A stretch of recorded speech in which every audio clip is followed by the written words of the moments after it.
KS4 news में आप सबका स्वागत है। इस समय मैं लाल बहादुर शास्त्री जी के पैतृक निवास पे हूँ, जो इस समय म्यूजियम में कन्वर्ट कर दिया गया है और यहाँ के केयर टेकर जो देख रेख करते हैं। आपका नाम सर क्या है? महेंद्र नारायण लाल।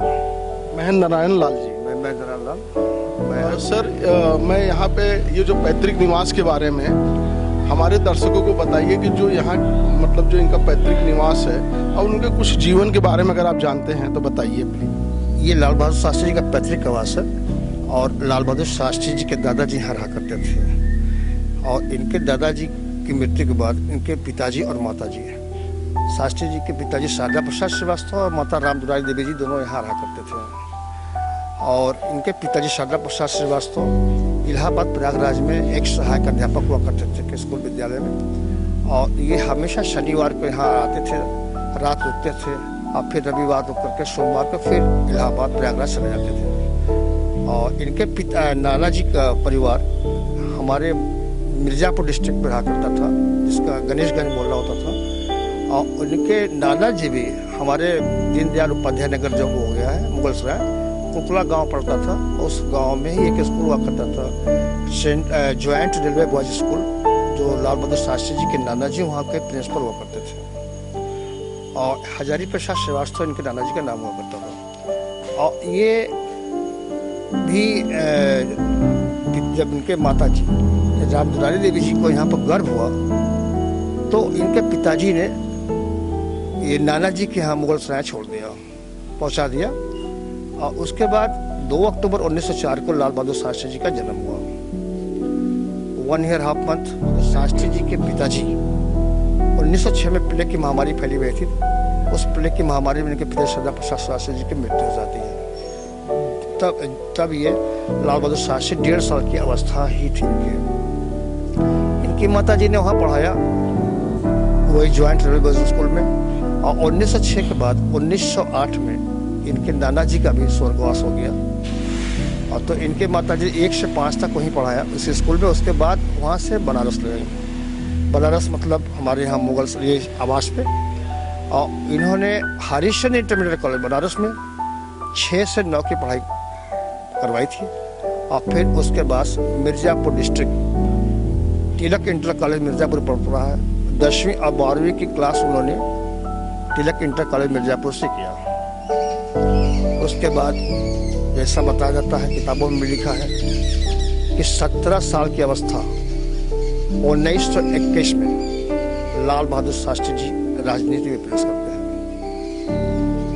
1925 में महात्मा गांधी कौशल विद्यापीठ वाराणसी से उन्होंने एक डिग्री लिया, शास्त्री की उपाधि लिया, जिसमें प्रथमा मध्यमा उत्तर मध्यमा उच्चतर मध्यमा BA कुल शास्त्री की उपाधि होती, डिग्री होती है। और इनकी जैसे लोगों का विधान है, लोग सोचते हैं, कुछ लोग समझते हैं कि शास्त्री जी ब्राह्मण हुआ करते थे। ऐसी बात नहीं है। लाल बहादुर शास्त्री कायस्थ वंशज थे और बर्मा लगाते थे। और डिग्री लेने के बाद उन्होंने शास्त्री लिखा लगाया। 1925 के बाद 1928 16 मई 1928 में लाल बहादुर शास्त्री जी की शादी हो जाती है, जो मिर्ज़ापुर डिस्ट्रिक्ट में ही चीतगंज मोहल्ला पड़ता है। वहीं गणेश प्रसाद श्रीवास्तव जी की बिटिया लालमणि देवी जी के साथ में होगा, जो शास्त्री जी ने शादी के बाद इनका नाम बदल दिया, ललिता शास्त्री रख दिया। उसके बाद 1930 में जैसा पूरा लोग आप लोग जानते हैं कि महात्मा गांधी जी ने असहयोग आंदोलन किया था और मेजा रोड इलाहाबाद से पोरबंदर गुजरात के लिए उन्होंने डांडी यात्रा का मार्च किया था। और लाल बहादुर शास्त्री जी नमक सत्याग्रह के में नमक का कानून तोड़ दिया था उन्होंने। तो लाल बहादुर शास्त्री जी को ब्रिटिश गवर्नमेंट ने उनको जेल भेज दिया था। पहला जेल उन्होंने नैनी बिताया था, नैनी में। उसके बाद कई साल तक उन्होंने जेल में बिताया था। 1947 हमारा देश आज़ाद हो जाता है। 1948 में प्रथम उत्तर प्रदेश के मुख्यमंत्री GB पंत का नाम सुना होगा, गोविंद बल्लभ पंत जी की सरकार बनती है और उसमें शास्त्री जी को पुलिस मंत्री बनाया जाता है। 1952 शास्त्री जी सेंट्रल चले जाते हैं, रेलवे मिनिस्टर हो जाते हैं वो। और 1956 आपको पता होगा कि मद्रास में अलियारपुर में एक ट्रेन की दुर्घटना हो जाती है। लाल बहादुर शास्त्री जी ने अपनी नैतिकता को लेते हुए तुरंत रिजाइन दे दिया उन्होंने, और 1957 में परिवहन संचार मंत्री बन जाते हैं ये। 1958 में ग्रामोद्योग खादी ग्रामोद्योग मंत्री बनते हैं। उसका 1961 में ये होम मिनिस्टर गृह मंत्री बन जाते हैं। 1962 याद है कि हम लोगों का देश चाइना वार से एकदम टूट गया था, खाने के लिए मोहताज हो गया था। तो अमेरिका से उस समय हमारे यहाँ गेहूँ PL-480 के नाम से आती थी, और गेहूँ उनके जानवर तक नहीं खा पाते थे, तो हम लोगों को सप्लाई होती थी। इसका फायदा 22 के बाद 27 मई 1964 को जवाहरलाल नेहरू जी का निधन हो जाता है। 9 जून 1964 को लाल बहादुर शास्त्री जी के प्रधानमंत्री नियुक्त कर दिया जाता है। इसके बीच दरमियान 27 मई और 9 जून के बीच गुलजारी लाल नंदा जी को कुछ समय के लिए कार्यवाहक प्रधानमंत्री बनाया जाता है। इसी को देखते हुए हम लोग टूट गए थे। तो 22 अगस्त 1965 को पाकिस्तान ने अच्छा मौका देखा कि शास्त्री जी को नहीं समझ पाया उन्होंने, और वो अटैक कर दिया हमारे इंडिया पे। वो सोचा, पाकिस्तान ने सोचा कि ये तो 5 फीट 2 इंच का आदमी है और खादी कुर्ता पहनने वाला क्या लड़ाई करेगा, इसमें अटैक करके ये कब्जा हासिल कर लेंगे। लेकिन ऐसा करना माननीय अयूब खां को बड़ा महंगा पड़ा, और ये लड़ाई चली थी 22 अगस्त से लेकर 22 सितंबर 1965 तक। तो इसके बीच में जब लाल बहादुर शास्त्री जी ने लाहौर तक कब्जा कर लिया था और अयूब खां से नहीं रह गया, तो उन्होंने, अमेरिका होता था पाकिस्तान के साथ में और रशिया होता था इंडिया के साथ में, तो अयूब खां ने अमेरिका से रिक्वेस्ट किया कि आप दबाव बनाइए, नहीं तो हमारा देश जो है एकदम खत्म हो जाएगा। तो अमेरिका ने लाल बहादुर शास्त्री से बोला, शास्त्री जी अगर आप लड़ाई बंद नहीं करोगे तो हम आपको ये गेहूं बंद कर देंगे। लाल बहादुर शास्त्री ने 2 टूक में जवाब दिया। उन्होंने कहा, देश हमारा है, मेरा देश भूखा मरे या जिंदा रहे ये मैं ही सोचना है, आप लोगों को नहीं। आप अपना गेहूं बंद कर दीजिए। और उसी समय लाल बहादुर शास्त्री जी ने अपने देशवासियों से बोला कि अपने गली में, घर में, छत के ऊपर, चौबारे में जहाँ मिट्टी लगे वहाँ गेहूं लगा दो, और 6 महीने का मुझे वक्त दो, और 1 वक्त का भोजन छोड़ दो, और सब हम लोग मिलकर बांट के खा लेंगे, और 6 महीना देखते देखते बीत जाएगा। उसी समय जब लाल बहादुर शास्त्री जी ने जय जवान जय किसान का नारा दिया था। बात उस समय की है जब 22 अगस्त से जब पाकिस्तान ने अटैक किया था और युद्ध विराम की घोषणा हुई थी, तो 22 सितंबर तक युद्ध चली थी, 22 सितंबर तक रुक गई थी। तो अलेक्जेंडर कोसिजिन, रशिया के प्राइम मिनिस्टर, उन्होंने मध्यस्थता की बात कही। लाल बहादुर शास्त्री से बोला, लाल बहादुर शास्त्री जी आप मध्यस्थता कर लीजिए, कब तक लड़ाई चलेगी। तो उन्होंने 3 जनवरी 1966 को पाकिस्तान और अयूब खां और लाल बहादुर शास्त्री जी को ताशकंद रशिया रूस बुलाया। 3 जनवरी को 3:30 बजे माननीय लाल बहादुर शास्त्री जी पहुंचते हैं, और सुबह 10:30 बजे ही अयूब खां जी पहुंच जाते हैं। तो जब शास्त्री जी पहुंचते हैं तो उनके नुमाइंदे कुछ लोग होते हैं अयूब खां के, वो देखने आते हैं कि तो 5 फीट 2 इंच का व्यक्ति है और गांव का आदमी है कि हमारा बॉस इसको कब्जा नहीं कर लेगा, मना लेगा, भरसक प्रयास करेगा। लेकिन उनके कानों में जब आवाज़ पहुंची कोई कह रहा उनसे, तो उन्होंने कहा, सुनिए,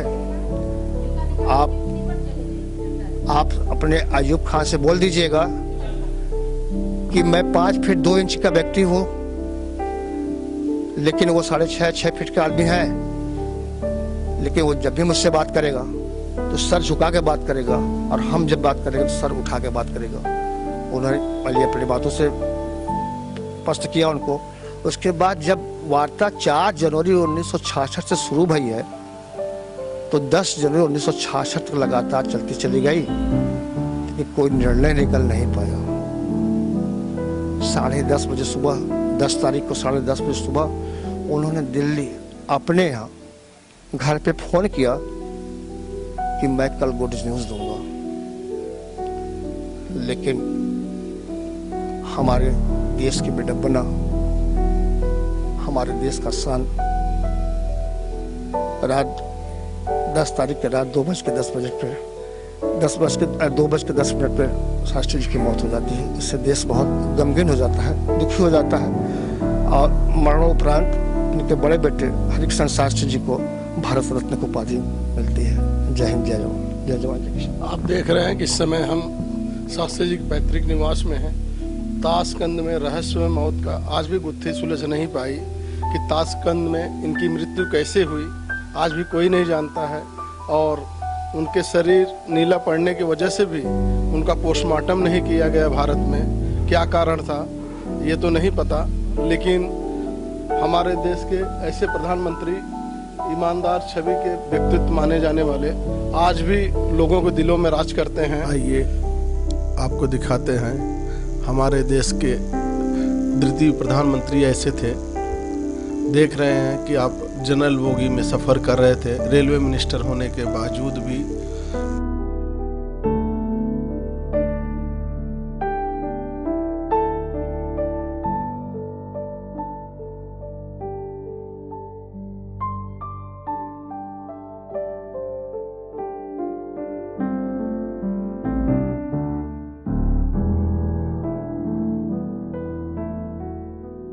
जैसे आप लोग जानते हैं कि लाल बहादुर शास्त्री कभी वो पढ़ने जाते थे बेचारे, उनके पास जैसे उसमें ब्रिज नहीं होते थे, नाव चलती थी, तो 25 पैस यानी 25 पैसा वो नाव का किराया होता था।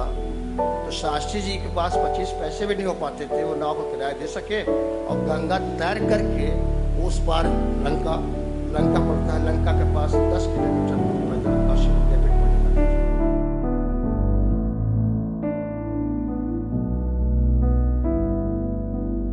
ये माननीय ललिता शास्त्री जी हैं, लाल बहादुर शास्त्री जी की धर्मपत्नी।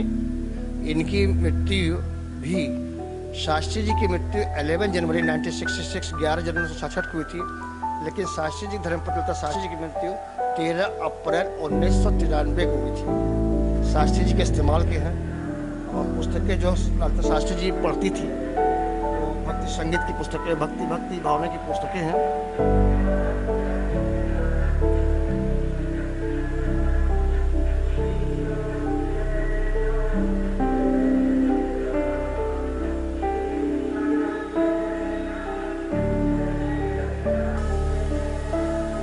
जैसे बताए थे कि शास्त्री जी की जब अमेरिका ने मना किया कि गेहूं नहीं देंगे, तो उन्होंने गेहूं 2 टुकड़े में मना कर दिया कि गेहूं मत भेजो, तुम्हारे गेहूं की मुझे आवश्यकता नहीं है।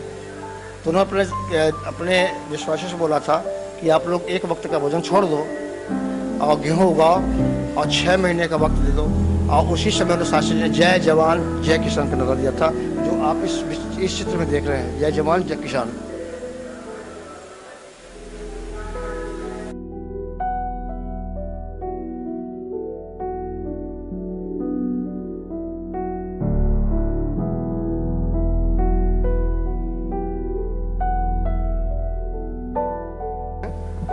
लाल बहादुर शास्त्री जी के वाइफ की श्रीमती ललिता शास्त्री जी का ये मूर्ति बनाई गई है। यहाँ पे भारत के द्वितीय प्रधानमंत्री लाल बहादुर शास्त्री की अर्धांगिनी श्रीमती ललिता शास्त्री का जन्म उत्तर प्रदेश के मिर्जापुर जनपद के चुनार नामक स्थान पर 11 मई 1911 को हुआ था।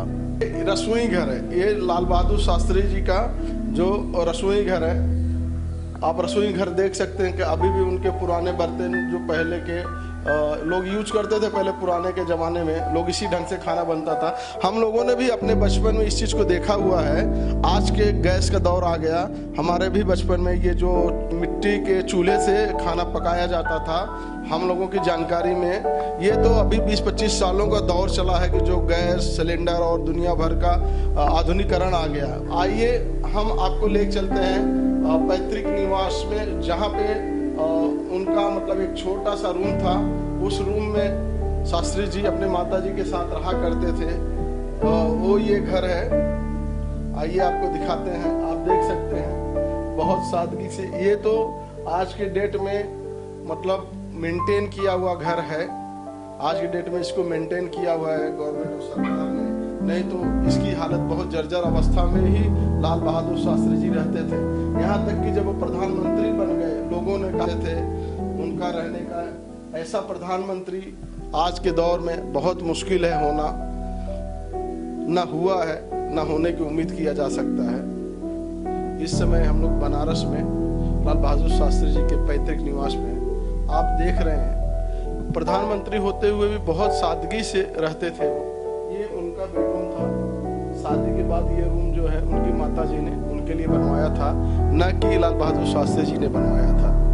ये जो है उन्होंने आज भी, ये उनके दादा का पैतृक निवास था।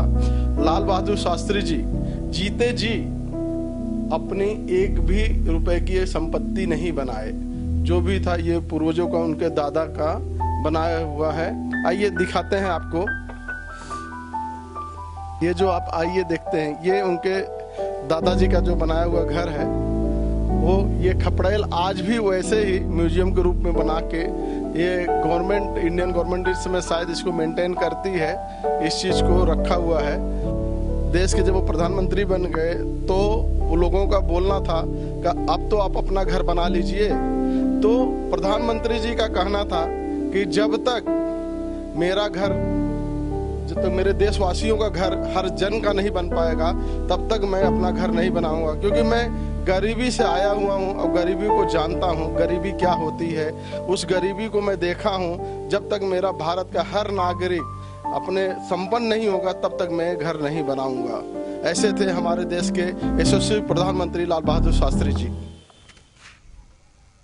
आप लोग देख रहे हैं जिस गलियों से हम जा रहे हैं, ये वही गलियां हैं जहां से लाल बहादुर शास्त्री जी अपनी पढ़ाई करने के लिए गंगा पार जाया करते थे। ये वही गलियां हैं आप देख रहे हैं। इस समय बनारस का वही वो घाट है जहां से लाल बहादुर शास्त्री जी बचपन में तैर कर उस पार जाते थे अपने पढ़ाई के लिए। तब उस समय नाव का किराया 25 पैसा हुआ करता था, जो कि उनकी गरीबी थी कि वो 25 पैसा भी नहीं दे पाते थे।